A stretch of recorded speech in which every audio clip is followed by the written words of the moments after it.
வணக்கம் plan with பாதா நேயர்களே. நம்ம பார்க்குற நெறைய ஃபினான்ஷியல் இன்ஃப்ளூயன்சர்ஸ் சொல்றாங்க, டாப் 5 ஃபண்ட் சொல்லி தரேன். டாப் 3 ஃபண்ட் சொல்லி தரேன். நெக்ஸ்ட் இயர்க்கு என்ன பெஸ்ட் ஃபண்ட். இது யாரால பிரெடிக்ட் பண்ண முடியும்னா, எனக்கு தெரிஞ்சு என்னுடைய இந்த 30 வருஷ அனுபவத்துல பிரெடிக்டே பண்ண முடியாது. ஏன்னா நெறைய டேட்டாஸ் அதுக்குள்ள இருக்கு. இந்த வருஷம் ஃபார் எக்ஸாம்பிள் 2023ல ஒரு ஃபண்ட் எடுத்துக்கிறோம். அது டாப்ல இருக்கு. ஏன் 2024 எடுக்கலன்னா 1 இயர் கம்ப்ளீட் ஆகுறதுனால எடுக்கல. மிட் இயர் இருக்கனால எடுக்கல. 2023ல ஒரு fund number 1 fund it is given highest return. அது 2022ல ஹையஸ்ட் ரிட்டர்னா, 2019ல ஹையஸ்ட் ரிட்டர்னா, 2017ல ஹையஸ்ட் ரிட்டர்னா இருக்காது. மாறிடும். நெறைய டேட்டாஸ் அது உள்ள இன்வால்வ் ஆகுறதுனால, அந்த டேட்டா கன்சிஸ்டன்ட்டா வரவே முடியாது. எந்த ஃபண்ட் மேனேஜரும் கேரண்டியா நெக்ஸ்ட் இயர் நான் தான் வந்து நம்பர் 1 சொல்லவே முடியாது. இப்போ ஃபண்ட் மேனேஜரே சொல்லாத முடியாத போது, இந்த சோசியல் மீடியால வரவங்க எப்படி சொல்ல முடியும்?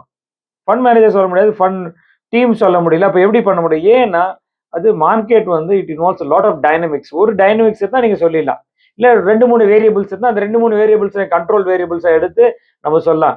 மார்க்கெட்ட பொறுத்தவரைக்கும் தெர் இஸ் நோ கண்ட்ரோல் வேரியபிள்ஸே கிடையாது. It's a lot of variables advantage இது உள்ள இருக்கு, டிஸ்அட்வான்டேஜும் இருக்கு. ஃபார் எக்ஸாம்பிள் குளோபல் மார்க்கெட் மாறுது. அதோட கமாடிட்டி பிரைஸ் மாறுது. அதோட இன்ட்ரெஸ்ட் ரேட் மாறுது. இதோட எக்கானமி ஸ்லோ டவுன் ஆகுது. க்ரூட் பிரைஸ் இன்க்ரீஸ் ஆகுது. இன்ஃப்ளேஷன் இன்க்ரீஸ் ஆகுது. இவ்வளோ எல்லா ஃபேக்டரும் சேர்ந்து தான் ஒரு ஃபண்டோட ரிட்டர்ன். ஒரு ஃபண்டோட ரிட்டர்ன் ஸ்ட்ரைட்டா ரிட்டர்ன் கிடையாது. மேக்ரோ இருக்கு, மைக்ரோ இருக்கு, இன் பிட்வீன் ஃபண்டோட கம்பெனியோட பர்ஃபார்மன்ஸ் இருக்கு. இந்த 3 டேட்டா வச்சு தான் ஒரு ஒரு ஃபண்டோட அவுட்புட்டே கிடைக்கும். இப்போ ஃபார் எக்ஸாம்பிள் மேக்ரோ அவுட்புட் மாறுது. இப்போ நான் நிறைய கமாடிட்டி ஸ்டாக்ஸ் எடுத்து வச்சிருக்கேன். மேக்ரோ மேக்ரோ வந்து புவர் ஆயிடுது. அப்போ இன்ட்ரெஸ்ட் ரேட் இந்த சிஸ்டம்ல வந்து குறையறதுக்கு சான்ஸ் இருக்குன்னா அவுட்டேக் இருக்காது. அவுட்டேக் வரும்னா குறைய ஆரம்பிச்சதுன்னா என்ன ஆகும்?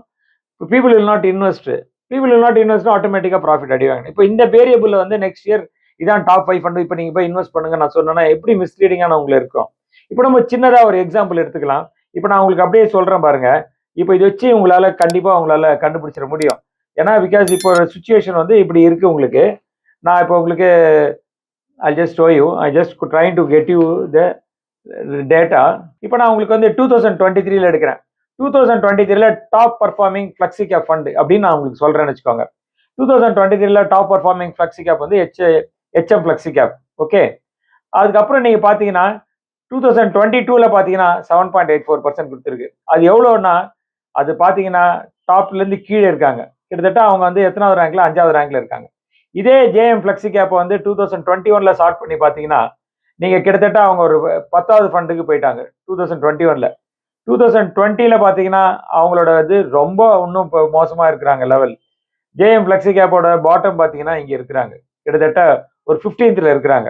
அப்போ 2023ல டாப்பா இருக்கிறவங்க 2019ல பார்த்தா பாட்டம் போல 15th ரேங்க்ல இருக்காங்க. இதை வச்சு நான் எப்படி பண்றது? சரி ஃபார் எக்ஸாம்பிள் 2022ல எடுத்துக்கலாம். 2022ல எது டாப் பர்ஃபார்மிங் ஃபண்ட் அப்படின்னு பாத்தீங்கன்னா ஹெச்டிஎஃப்சி ஃபிளெக்ஸி கேப். ஓகே. அப்போ 2021ல அவங்க எப்படி இருந்திருக்காங்க அப்படின்னு சார்ட் அவுட் பண்ணி பாத்தீங்கன்னா 2021ல நீங்க ஸ்டார்ட் பண்ணினே இருந்தா ஹெச்டிஎஃப்சி ஃபிளெக்ஸி கேப் பாத்தீங்கன்னா 7th பொசிஷன்ல இருக்காங்க. அதே ஹெச்டிஎஃப்சி பிளாக் 2020ல எப்படி இருக்குன்னு பாத்தீங்கன்னா அதோட பர்ஃபார்மன்ஸ் எங்க பாத்தீங்கன்னா இன்னும் கீழே இறங்கி போயிட்டு இன்னும் ரொம்ப ரொம்ப கீழே இறங்கி போறாங்க. டாப் 10ல கூட இல்ல, டாப் 15ல இருக்காங்க. 2019ல ஃபிளெக்ஸி கேப் ஹெச்டிஎஃப்சியோட ஃபிளெக்ஸி கேப் எடுத்து பாத்தீங்கன்னா ஸ்கிரீன்லயே என்னால பார்க்க முடியாத அளவுக்கு கீழே போயிருக்கு. அதோட கீழே போயிருக்கு. அது கிட்டத்தட்ட ஒரு 20ல போயிருக்காங்க. ஸோ இப்படி ஒரு ஃபண்டு வந்து ஒரு அனலைஸ் பண்ணி நீங்க எடுக்க ட்ரை பண்ணீங்கன்னா எப்படி உங்களால பண்ண முடியும்? ஸோ இதுக்கு நிறைய டேட்டா இருக்கு. இப்போ நம்ம இதை பார்க்கணும்னா இதை நம்ம ஒன்று புரிஞ்சுக்கணும். ஒரு ஃபண்டோட பர்ஃபார்மன்ஸ், அது செலக்ட் பண்ற ஸ்டாக்ஸ், அந்த செக்டார் இதை பேஸ் பண்ணி இருக்கு. நான் ஃபார் எக்ஸாம்பிள் நான் நினைக்கிறேன் பேங்கிங் செக்டார் இந்த வருஷம் நல்லா போகும்னு நான் அஸ் அ ஃபண்ட் மேனேஜர் நான் நினைக்கிறேன். நான் எடுத்து வச்சுட்டேன். திடீர்னு இன்ட்ரெஸ்ட் ரேட் இந்த சிஸ்டம்ல வந்து ரொம்ப இன்க்ரீஸ் ஆயிடுச்சு. அப்போ என்னால் லென் பண்றவங்க நிறைய பேருக்கு நான் லென் பண்ண ஹை இன்ட்ரெஸ்ட் ரேட்ல லென் பண்ணா பாரோ பண்றவங்க குறைஞ்சிருவாங்க. அப்போ பேங்கிங் ஸ்டாக்ஸ் எல்லாமே அந்த வருஷம் கம்ப்ரஸ் ஆயிடும். என்னுடைய போர்ட்ஃபோலியோல டாப் 30ல பேங்கிங் செக்டர் இருக்கு அப்படின்னா என்னோட போர்ட்ஃபோலியோ அண்டர் பெர்ஃபார்ம் பண்ணிடும். ஆர்எல்ஸ் ஆல்டர்னேட்டிவ்லி நான் என்ன பண்றேன், நான் வேல்யூ ஸ்டாக் இந்த வாட்டி நெக்ஸ்ட் இயர் நான் வேல்யூ போகணும்னு நினைச்சு நான் பிஎஸ்யூ ஸ்டாக்ஸ் எல்லாம் எடுத்து வச்சிருக்கேன். திடீர்னு லக்கா அந்த வருஷம் பிஎஸ்யூ போயிடுச்சுன்னு வச்சுக்கோங்க, என்னுடைய ஃபண்டு பார்த்தீங்கன்னா டாப்ல வந்துருவாங்க.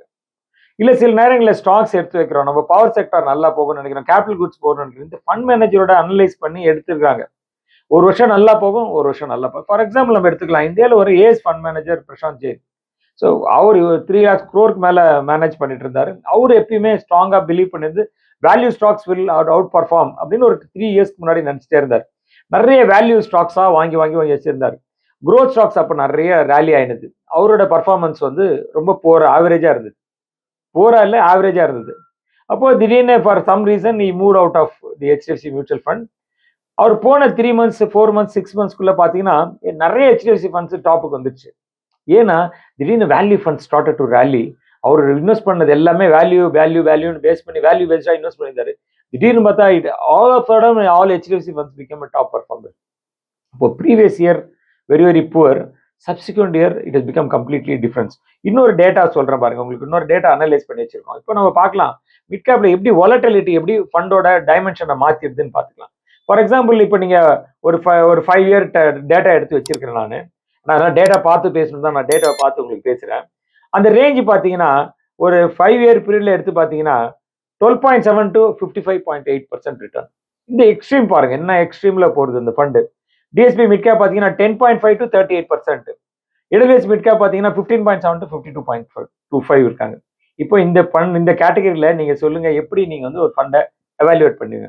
பாருங்க நிஃப்டி எடுத்துக்கோங்க, நிஃப்டியோட மிட் கேப்போட இண்டெக்ஸ் எடுத்துக்கோங்க. ஏன்னா இண்டெக்ஸ் வந்து ஸ்டாக்ஸோட கொஞ்சம் வாலட்டிலிட்டி கம்மியா இருக்கணும். அதோட ரேஞ்ச் பாருங்க, 2017 இட் வாஸ் 55%, 2018 இட் இஸ் 12.68 6.2%. இதை வச்சு நீங்க எப்படி இவ்வளவு வேரியேஷன் இருக்கும்போது நான் வந்து next year Nifty mid cap will be top performer go and buy அப்படின்னு சொல்ல முடியுமா? பண்ண முடியாது. அதோட long term performance was short term performance இப்படிலாம் இருக்கு. அப்போ நான் எப்படி தான் ஒரு ஃபண்டை கன்சிஸ்டன்சி கண்டுபிடிக்கிறது அப்படின்னு கேட்டீங்கன்னா ரோலிங் ரிட்டர்ன் இதை பேஸ் பண்ணி தான் நம்மளால பண்ண முடியும்.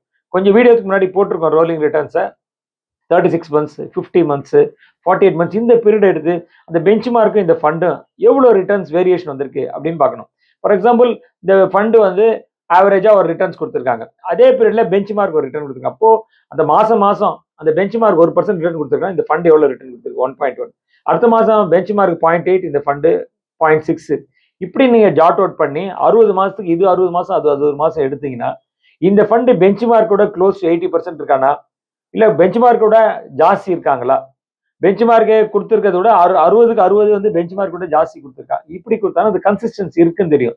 கன்சிஸ்டன்சி இருக்குன்னு தெரியுமே தவிர்த்து ஆனா இது நெக்ஸ்ட் இயர் கண்டிப்பா டாப் பர்ஃபார்மர் வரும்னு யாராலையும் சொல்ல முடியாது. அப்போ அந்த மாதிரி இருக்கும்போது எனக்கு நிறைய ரீடர்ஸ் கேட்கறாங்க, ஃபாலோவர்ஸ் கேட்டாங்க, அதனால தான் இந்த வீடியோ நம்ம போட்டிருக்கோம். சார் நீங்க டாப் 3 டாப் 5 டாப் 10 சொல்றதே இல்லையான்னு. சொல்ல முடியாதுன்னா இட் இஸ் அ ஃபேக்ட், சொல்ல முடியாது, அதுதான் ஃபேக்ட். இப்போ டாப் 5 டாப் 3 சொல்லிட்டு உங்களால் அடுத்த வருஷம் வரலன்னா என்ன, நான் எப்படி அக்கௌண்டபிலிட்டி ஆகுது? I'm not accountable to you. இல்லை நீங்க சும்மா சோஷியல் மீடியாவில் வந்து பார்த்துட்டு போறீங்க.